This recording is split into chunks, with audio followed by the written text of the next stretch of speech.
Hej Markus, hvad skal du efter arbejde? Jeg skal være sammen med drengene. Nå, hyggeligt. Hvad skal I? Vi skal til salgspsykologi. Salgspsykologi. Hvad er det?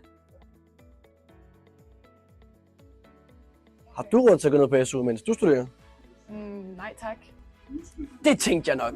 Så gør det, mens du får din fuldtidsløn og tjener profession samtidig.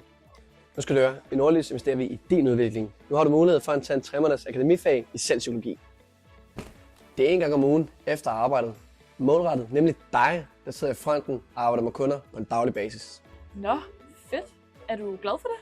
Det er mega fedt at lære kollegaer at kende på tværs af afdelinger og teams. Det skaber et større netværk for dig selv, men også for virksomheden.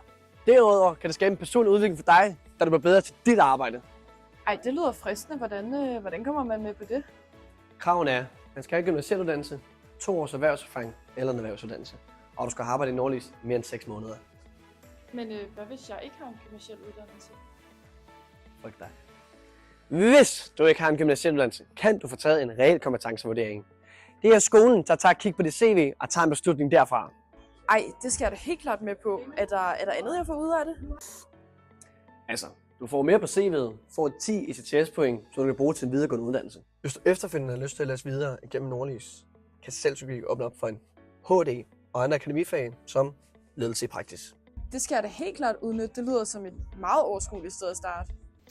Så, salgspsykologi handler også om at forstå, hvordan kunders følelser, behov og adfærd påvirker deres købsbeslutning. Du får også en masse salgsværktøjer til at skabe tillid og motivere kunden til at købe.